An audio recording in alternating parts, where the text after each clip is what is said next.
Et puis à cette question de la dégradation du climat scolaire s'ajoute évidemment celle de la crise de l'école comme institution de la nation et comme institution de la République, crise que l'on ressent à travers le mal-être extrêmement vif de nos professeurs.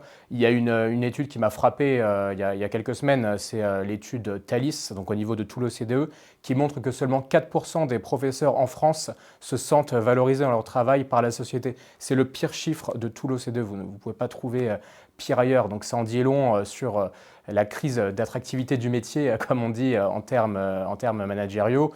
Et puis on pourrait ajouter d'autres données, le fait que les démissions de professeurs ont augmenté de 567% en 10 ans, l'effondrement des inscriptions à tous les concours de l'enseignement, le fait qu'on en ait à recruter des professeurs en job dating, encore une fois, comme on dit selon la novlangue du ministère, des job dating de 30 minutes dans l'Académie de Versailles.